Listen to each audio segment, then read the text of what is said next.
ओम श्री परमात्मने नमः। अथ द्वितीयोऽध्यायः। संजय उवाच तं तथा कृपयाविष्टं अश्रुपूर्णाकुलक्षणं विषीदन्तम् इदं वाक्यम् उवाच मधुसूदनः। संजय बोले, उस प्रकार करुणा से व्याप्त और आंसुओं से पूर्ण तथा व्याकुल नेत्रों वाले शोक युक्त उस अर्जुन के प्रति भगवान मधुसूदन यह वचन बोले। क्या बोले? श्री भगवान वाच कुतस्त्वा कस्मलम इदम विषमे समुपस्थितम अनार्यजुष्टम अस्वर्ग्यम अकीर्तिकरम अर्जुन। श्री भगवान बोले कि हे अर्जुन, तुझे इस असमय में यह मोह किस हेतु से प्राप्त हुआ? क्योंकि न तो यह श्रेष्ठ पुरुषों द्वारा याचित है, न स्वर्ग को देने वाला है और न ही कीर्ति को करने वाला है। क्लैब्यम मां अश्म गमः पार्थ नय तत्त्वोपद्यते क्षुद्रम हृदय दौर्बल्यम त्यक्तोष्ठी परंतप। कहा कि इसलिए हे अर्जुन, नपुंसकता को मत प्राप्त हो, तुझमें यह उचित नहीं जान पड़ती है।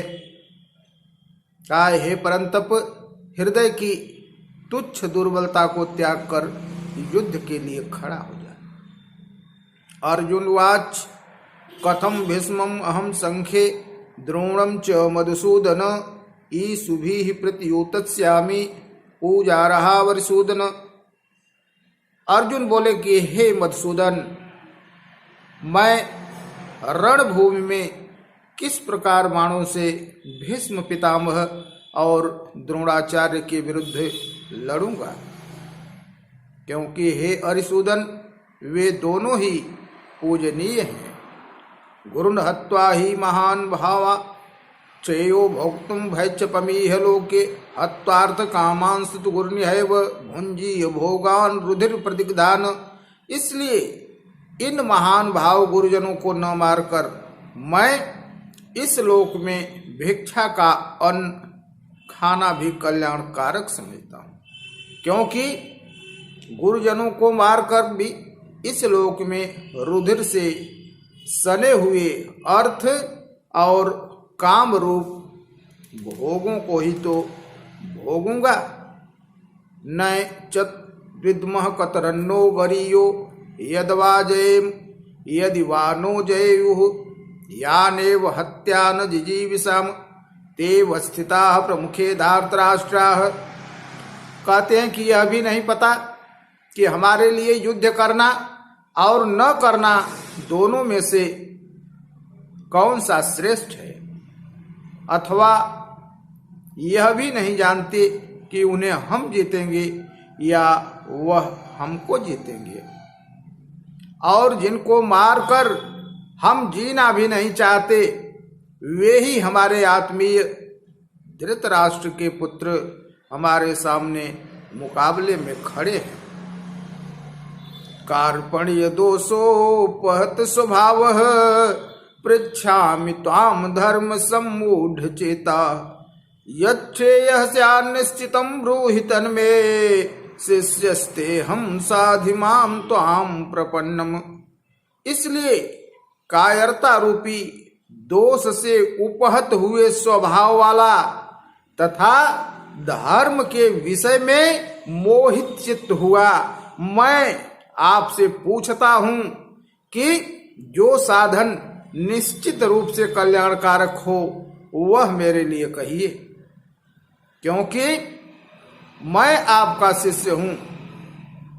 इसलिए आपके शरण में आए हुए मुझको शिक्षा दीजिए। नहीं प्रपश्याम ममापनुद्यात् यच्छोकमुच्छोषणमिन्द्रियाणाम् अवाप्य भूमावसपत्न वृद्धम राज्यम सुराणामपि चाधिपत्यम।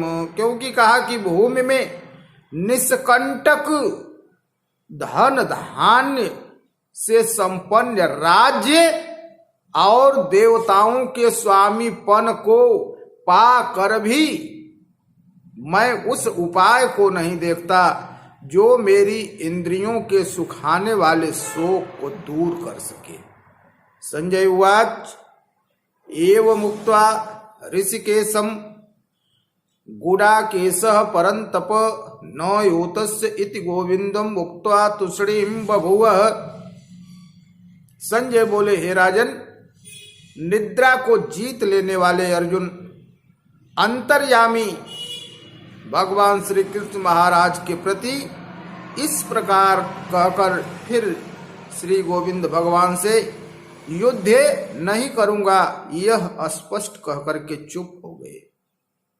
तमुवाच हृषकेश प्रसन्न देव भारत सेनयोरुभयोर मध्ये विसीदंतम मिदं वच।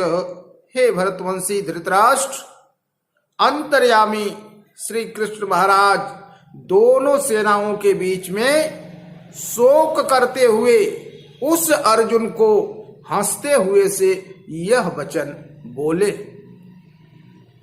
श्री भगवान वाच अशोच्यायन स्वच्छस्तम प्रज्ञावादांश्च भाससे गतासु न गतासु नश्च नान शोचन्ति पंडिताः। क्या बोले? कहे कि हे अर्जुन, तू शोक न करने योग्य बातों के लिए शोक करता है और पंडितों से वचनों को कहता है, परंतु जिनके प्राण चले गए हैं और जिनके प्राण नहीं गए हैं, अर्थात किसी के लिए भी पंडित जन यानी विद्वान जन शोक नहीं करते हैं। न त्वेवाहं जातु नासं न त्वं नेमे जनाधिपाः न चैव न भविष्यामः सर्वे वयमतः परम। कहा कि न तो ऐसा ही है कि मैं किसी काल में नहीं था, तू नहीं था, अथवा ये राजा लोग नहीं थे, और न ऐसा ही है कि इसके आगे हम सब लोग नहीं रहेंगे। देहिनोऽस्मिन् यथा देहे कौमारं यौवनम जरा तथा देहांतर प्राप्तिर्धीरस्तत्र न मुह्यति। कहा कि जैसे जीवात्मा के इस शरीर में बालकपन, जवानी और वृद्धावस्था होती है, वैसे ही अन्य शरीर की प्राप्ति होती है। उस विषय में धीर पुरुष मोहित नहीं होता है। मात्रास परसास्तु कौन्ते शीतोष्ण सुख दुखदाह आगमा पाइनो नित्यांशतां तितिक्षस्व भारत। कहा कि हे कुंती पुत्र, सर्दी, गर्मी, सुख और दुख को देने वाले इंद्रिय और विषयों के संयोग तो उत्पत्ति और विनाशशील है, अनित्य हैं। इसलिए हे भारत, तू उनको सहन कर। यमहीन व्यथयन्ते ते पुरुषं पुरुषर्षभ सम दुख सुखम धीरम सो मृतत्वाय कल्पते। कहा कि हे कुंती पुत्र, हे पुरुष श्रेष्ठ, सुख दुख को समान समझने वाले जिस धीर पुरुष को ये इंद्रिय और विषयों के संयोग व्याकुल नहीं करते हैं, वह मोक्ष के योग्य होता है। ना सतो विद्यते भावो ना भावो विद्यते सतः उभयोरदृष्टोन्तस्त्वन्योस्तत्वदर्शिभिः। कहा कि असत वस्तु की तो कोई सत्ता नहीं है और सत का कोई अभाव नहीं है। इस प्रकार इन दोनों का ही तत्वज्ञानी पुरुषों द्वारा देखा गया है। अविनाश तु तद्विद्धि येन सर्वमिदं ततम् विनाशं व्यस्यास्य न कश्चित् कर्तुमर्हसि। कहा नाश रहित तो तू उसको जान जिससे यह संपूर्ण संसार व्याप्त है। इस अविनाशी का विनाश करने में कोई भी समर्थ नहीं है। अंतमंत इमे देहा नित्युक्ता शरीरिणः अनाशिनो प्रमेयस्य तस्माद् यस्य भारत। कहा इस नाश रहित अप्रमेय नित्य स्वरूप जीवात्मा के ये सब शरीर नाशवान कहे गए। इसलिए हे भरतवंशी अर्जुन, तू युद्ध कर। यो एनं व्यत्य हंतारम यश्चैनं मन्यते हतम उभौ तौ न विजानीतो नायम हन्ति न हन्यते। कहा कि जो इस आत्मा को मारने वाला समझता है तथा जो इसको मरा हुआ मानता है, वे दोनों ही नहीं जानते, क्योंकि यह आत्मा वास्तव में न तो किसी को मारता है और न ही किसी के द्वारा मारा जाता है। न जायते म्रियते वा कदाचिन नायं भूत्वा भविता वा न भूयः अजो नित्यः शाश्वतोऽयं पुराणो न हन्यते हन्यमाने शरीरे। कहा कि यह आत्मा किसी भी काल में न तो जन्म लेता है और न ही मरता है, तथा न यह उत्पन्न होकर फिर होने वाला ही है, क्योंकि यह अजन्मा नित्य सनातन पुरातन है और शरीर के मारे जाने पर भी नहीं मरता है।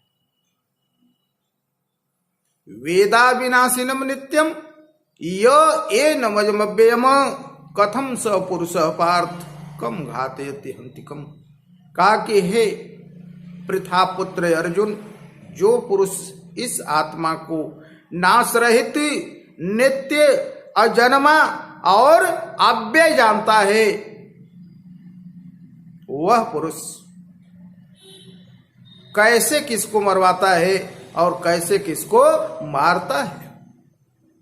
वासांसि जीर्णानि यथा विहाय नमानि गृह्णाति नरोपराणि तथा शरीराणि विहाय जीर्णा अन्यानि संजाति नमानि देहि।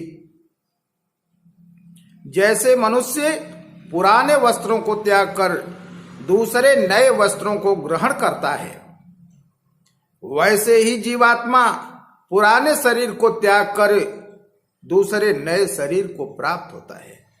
नयनम छिन्दन्ति शस्त्राणि नयनम दहति पावकः न चैनम क्लेदयन्त्यापो न शोषयति मारुतः। कहते हैं भगवान जी कि हे अर्जुन, इस आत्मा को शस्त्र काट नहीं सकते, इसको आग जला नहीं सकती, इसको जल गला नहीं सकता और वायु सुखा नहीं सकता है।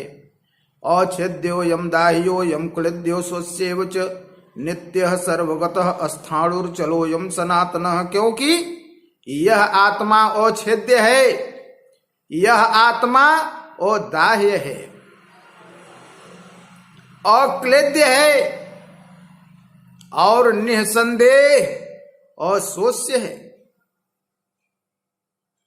तथा यह आत्मा नित्य सर्वव्यापी अचल स्थिर रहने वाला और सनातन है। अव्यक्तो यम चिंत्यो यम विकार्योम उच्यते तस्मात् देवं विदित्वैनं नानुशोचितुं मर्हसि। कहा कि यह आत्मा अव्यक्त है, यह आत्मा अचिंत्य है और यह आत्मा विकार रहित कहा जाता है। इससे हे अर्जुन, इस आत्मा को उपयुक्त प्रकार से जानकर तू शोक करने योग्य नहीं है, अर्थात तुझे शोक करना उचित नहीं है। अथ चैनम नित्यजातम नित्यम वा मन्यसे मृतम तथापि त्वं महाबाहो नैवं शोचितुं अर्हसि। कहा किंतु यदि तुम इस आत्मा को सदा जन्म लेने वाला तथा सदा मरने वाला भी मानता है, तो भी हे महाबाहो, तू इस प्रकार शोक करने योग्य नहीं है। क्यों? क्योंकि कहा कि जातस्य हि ध्रुवो मृत्यु ध्रुवम जन्म मृतस्य च तस्मात् परिहार्यर्थे न तुम सोचितुम बरहसि। कहा इसलिए कि अगर तुम जन्म लेने वाला मरने वाला भी मानता है तो जन्मे हुए की मृत्यु निश्चित है और मरे हुए का जन्म भी निश्चित है। इससे भी इस बिना उपाय वाले विषय में तू शोक करने योग्य नहीं है। अव्यक्तादीनि भूतानि व्यक्त मध्यानि भारत अव्यक्त निधनान्येव तत्र का परिवेदना। कहा कि हे अर्जुन, संपूर्ण प्राणी जन्म से पहले अप्रकट थे और मरने के बाद भी अप्रकट हो जाने वाले हैं, केवल बीच में ही प्रकट हैं। फिर ऐसी स्थिति में शोक किस बात का करना है? शोक क्यों करना है? माने शोक नहीं करना चाहिए। आश्चर्यवत पश्यति कश्चितेन माश्चर्यवत वदत् तथैव चान्यः आश्चर्यवच्चैन्मन्यः शृणोति श्रुत्वापेनं वेद न चैव कश्चित्। कहते हैं भगवान जी जीवात्मा के विषय में कि इस जीवात्मा को समझना आसान नहीं है। कोई एक महापुरुष ही इस आत्मा को आश्चर्य की भांति देखता है और वैसे ही दूसरा कोई महापुरुष ही इसके तत्व का आश्चर्य की भांति वर्णन करता है तथा दूसरा कोई अधिकारी पुरुष ही इसको आश्चर्य की भांति सुनता है और कोई कोई तो सुन करके भी इसको नहीं जानता है। इसको समझ पाना बहुत ही कठिन है। देहि नित्यं बध्योऽयं देहे सर्वस्य भारत तस्मात् सर्वाणि भूतानि न तुम सोचितुम बरहसि। कहा कि हे अर्जुन, यह आत्मा सबके शरीर में सदा ही अवध्य है, इस कारण संपूर्ण प्राणियों के लिए तू शोक करने योग्य नहीं है। स्वधर्ममप्याविच्छ न विकम्पितुम अर्हसि धर्मादि युद्धाश्रेयो निक्षत्रियस्य न विद्यते। तथा अपने धर्म को देख कर भी तू भय करने योग्य नहीं है, अर्थात तुझे भय नहीं करना चाहिए, क्योंकि क्षत्रिय के लिए धर्म युद्ध से बढ़कर दूसरा कोई कल्याणकारी कर्तव्य नहीं है। यदृच्छया चोपन्नम स्वर्ग द्वारम पावृतम सुखिनः क्षत्रियाः पार्थ लभते युद्धम ईदृशिमि। कहा कि हे पार्थ, अपने आप प्राप्त हुए और खुले हुए स्वर्ग के द्वार रूप इस प्रकार के युद्ध को भाग्यशाली क्षत्रिय लोग ही प्राप्त करते हैं। अथ चेत्त्वमिमं धर्म्यं संग्रामं न करिष्यसि ततः स्वधर्मं कीर्तिं च हित्वा पापं वापस्यसि। कहा कि लेकिन तुम यदि इस धर्म युद्ध को नहीं करेगा, कैसा धर्म युद्ध? जो अपने आप प्राप्त हुआ है, जो खुले हुए स्वर्ग के द्वार रूप है, ऐसे युद्ध को कर रहे हैं कि यदि तू नहीं करेगा तो अपने धर्म को और कीर्ति को खो करके पाप को प्राप्त होगा।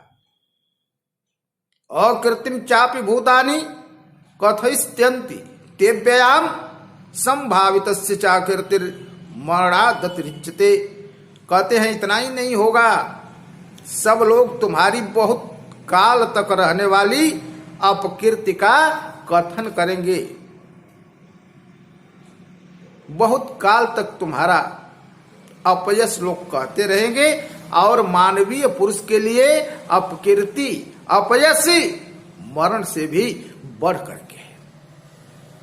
भयाद्रणादु परतम मनस्यन्ते त्वां महारथाः येषां च त्वं बहुमतो भूत्वा यास्यसि लाघवम्। और कहा कि जिनकी दृष्टि में तू पहले बहुत सम्मानित होकर के अब लघुता को प्राप्त होगा। वे महारथी लोग तुम्हें भय के कारण युद्ध से हटा हुआ मानेंगे। अवाच्यवादांश च बहून वदिष्यन्ति तवाहिताः निंदन्तस्तव सामर्थ्यम ततो दुक्तरम नु किम। और कहा कि तुम्हारे वैरी लोग तुम्हारे सामर्थ्य की निंदा करते हुए बहुत से न कहने योग्य वचन भी कहेंगे, उससे अधिक दुख की बात तुम्हारे लिए और क्या होगी। हतो वा प्रापस्य स्वर्गम जित्वा वा भोच्यसे महीम तस्मादुधिष्ठ कौन्तेय युद्धाय कृत निश्चय। कहा इसलिए किसलिए, इसलिए कि या तो तुम युद्ध में मारा जाकर स्वर्ग को प्राप्त होगा, या फिर संग्राम में जीतकर पृथ्वी का राज भोगेगा। दोनों तरफ लाभ ही लाभ है, घाटे का सौदा नहीं है। इस कारण कहा कि हे अर्जुन, तुम युद्ध के लिए निश्चय करके खड़ा हो जा। समदुखे समे कृत्वा लाभालाभौ जया जयौ ततो युद्धाय युज्यस्व नैवं पापम वापस्यसि। कहा कि जय पराजय, लाभहान सुख दुख को समान समझ करके उसके बाद युद्ध के लिए खड़ा हो जा। इस प्रकार युद्ध करके तुम पाप को नहीं प्राप्त होगी, अर्थात तुम्हें पाप नहीं लगेगा। ऐसा ते विहिता सांख्ये बुद्धिर योगे तुमाम शृणु बुद्धिया युक्ते या पार्थ कर्म बंधम प्रहास। कहा कि हे पार्थ, यह बुद्धि तेरे लिए ज्ञान योग के विषय में कही गई, और अब तू इसको कर्म योग के विषय में सुन। जिस बुद्धि से युक्त होकर के तुम कर्मों के बंधन को भली भांति त्याग देगा, अर्थात सर्वथा नष्ट कर देगा। देहाभिक्रम नाशोस्ति प्रत्यवायो न विद्यते स्वल्पम अपि अस्य धर्मस्य त्रायते महतो भयात। कहा कि इस कर्म योग में आरंभ का अर्थात बीज का नाश नहीं है, और उल्टा फल रूप दोष भी नहीं है। और इस कर्म योग रूप धर्म का थोड़ा सा भी साधन जन्म मृत्यु रूप महान भय से रक्षा कर लेता है। व्यवसायात्मिका बुद्धिरेकेह कुरुनंदन बहुशाखा अनंताश्च बुद्धयो व्यवसायी नाम। भगवान जी कहते हैं कि हे अर्जुन, इस कर्म योग में निश्चयात्मिका बुद्धि एक ही होती है, किंतु अस्थिर विचार वाले विवेकहीन सकाम मनुष्यों की बुद्धियां निश्चय ही बहुत भेदों वाली और अनंत होती हैं। यामिमां पुष्पितां वाचम प्रवदन्ति विपश्चितः वेदवाद रताः पार्थ नान्यदस्ति वादिनः कामात्मानः स्वर्गपरा जन्म कर्म फलप्रदां क्रिया विशेष बहुलां भोगैश्वर्य गतिं प्रति भोगैश्वर्य प्रसक्तानां तया चेतसां व्यवसायात्मिका बुद्धि समाधौ न विधीयते।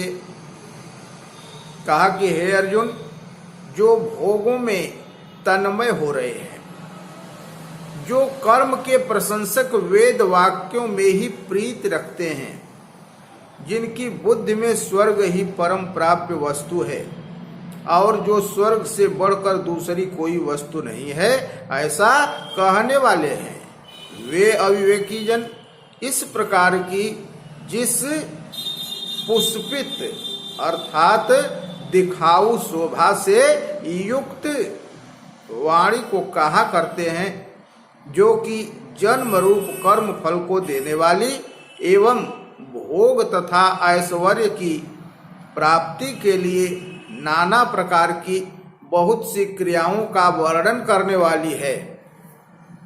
उस वाणी द्वारा जिनका चित्त हर लिया गया है और जो भोग और ऐश्वर्य में अत्यंत आसक्त हैं, उन पुरुषों की परमात्मा में निश्चयात्मिका बुद्धि नहीं होती। त्रैगुण्य विषया वेदा निस्त्रैगुण्यो भवार्जुन निर्द्वंदो नित्य सत्वस्थो निर्योग क्षेम आत्मवान। भगवान जी कहते हैं कि हे अर्जुन, वेद उपर्युक्त प्रकार से तीनों गुणों के कार्य रूप समस्त भोगों एवं उनके साधनों का प्रतिपादन करने वाले हैं।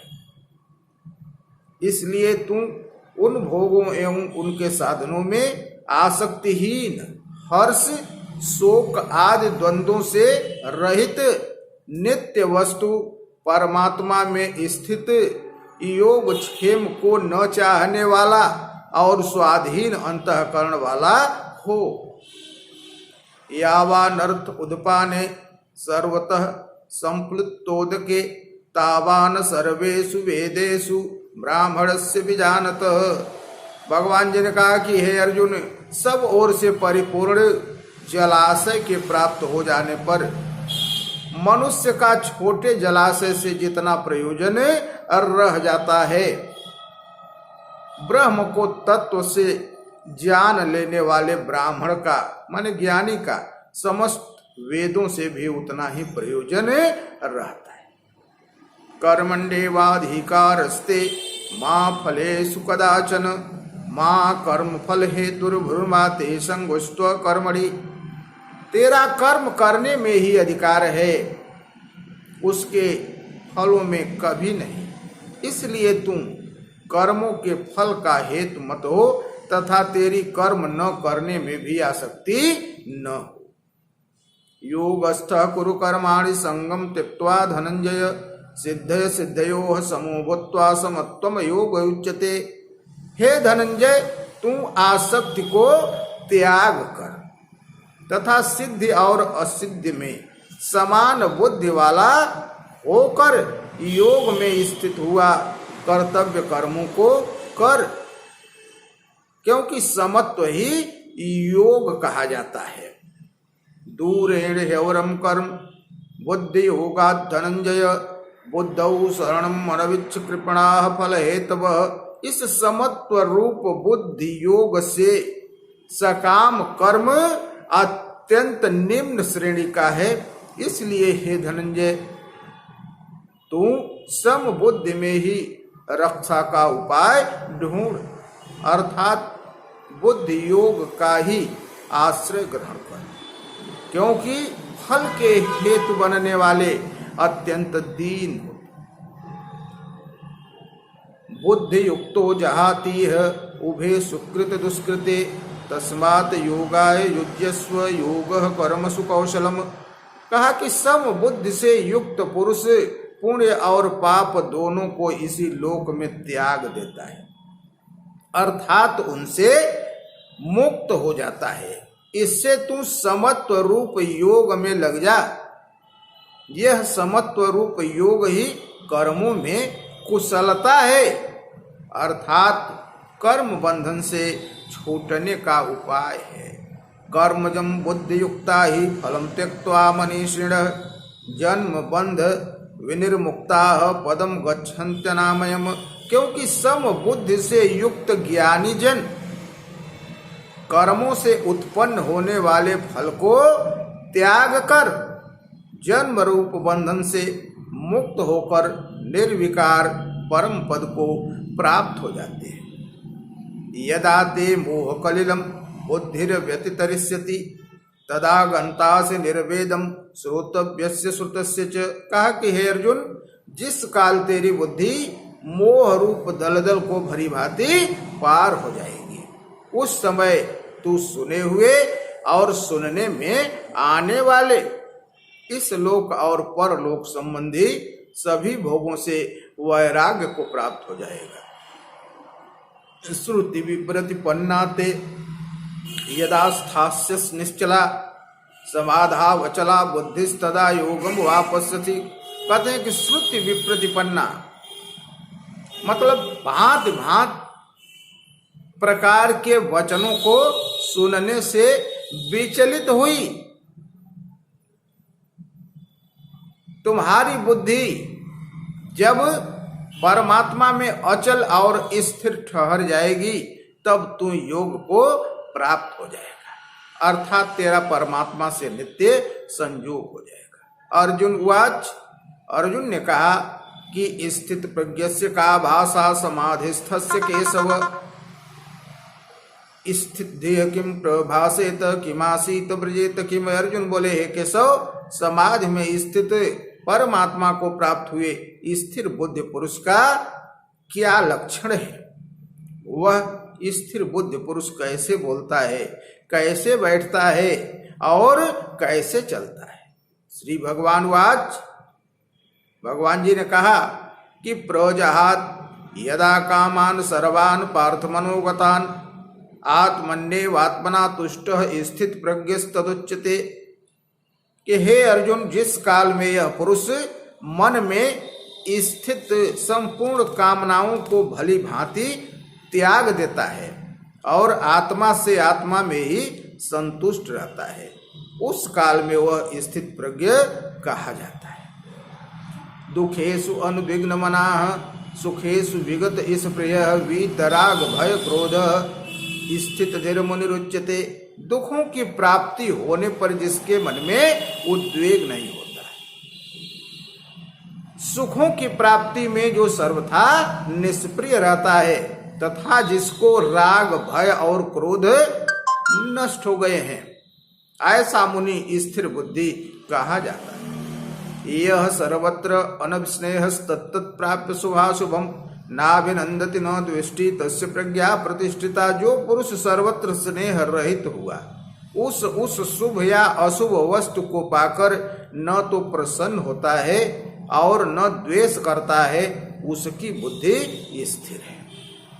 यदा संहर्ते चायम कुर्मुंगानीव सर्वशः इंद्रियार्थभ्यस्तस्य प्रज्ञा प्रतिष्ठिता।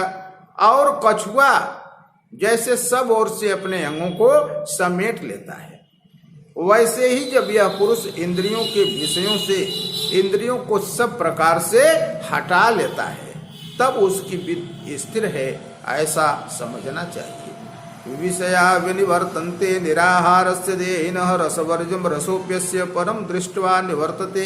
इंद्रियों के द्वारा विषयों को ग्रहण न करने वाले पुरुष के भी केवल विषय तो निवृत्त हो जाते हैं, परंतु उनमें रहने वाली आसक्ति निवृत्त नहीं होती।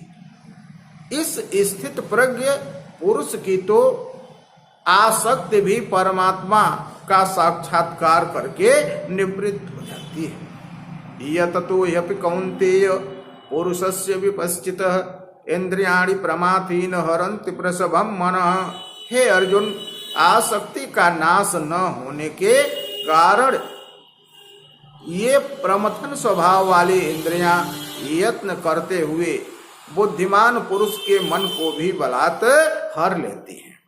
तानि सर्वाणि संयम्य युक्त आसीत मत्परः वशे ही यस्य इंद्रियाणि तस्य प्रज्ञा प्रतिष्ठिता। इसलिए साधक को चाहिए कि वह उन संपूर्ण इंद्रियों को वश में करके समाहित चित्त होकर के मेरा पारायण होकर ध्यान में बैठे, क्योंकि जिस पुरुष की इंद्रियां वश में होती हैं उसी की बुद्धि स्थिर हो जाती है। ध्यायतो विषयान पुंसः संगस्तेषुपजायते श्रृंगात संजायते कामः कामात् क्रोधो विजायते। विषयों का चिंतन करने वाले पुरुष की उन विषयों में आसक्ति हो जाती है, आसक्ति से उन विषयों की कामना उत्पन्न होती है और कामना में विघ्न पड़ने से क्रोध उत्पन्न होता है। क्रोधात् भवति सम्मोहः सम्मोहात् स्मृति विभ्रमः स्मृति भ्रंशात् बुद्धिनाशो बुद्धिनाशात् प्रणश्यति। क्रोध से अत्यंत मूढ़ भाव उत्पन्न हो जाता है, मूढ़ भाव से स्मृति में भ्रम हो जाता है, स्मृति में भ्रम हो जाने से बुद्धि अर्थात ज्ञान शक्ति का नाश हो जाता है और बुद्धि का नाश हो जाने पर यह पुरुष अपनी स्थिति से गिर जाता है।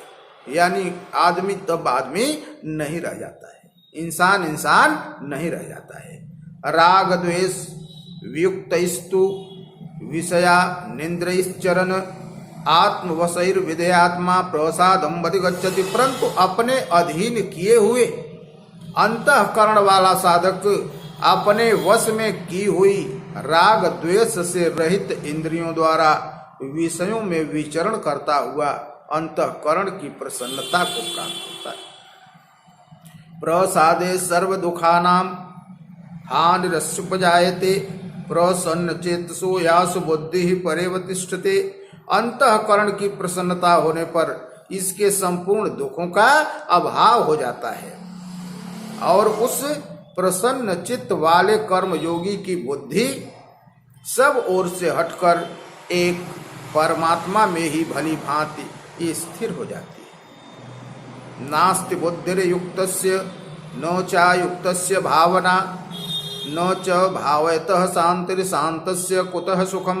न जीते हुए मन और इंद्रियों वाले पुरुष में निश्चयात्मिका बुद्धि नहीं होती और उस अयुक्त मनुष्य के अंतःकरण में कर्तव्य परायणता की भावना भी नहीं होती तथा भावना रहित मनुष्य को शांति नहीं मिलती और शांति रहित मनुष्य को सुख कैसे मिल सकता है। इंद्रियाणि ही चरताम यन मनोन विधीयते तदस्य हरति प्रज्ञाम वायुर्नावम्भसी।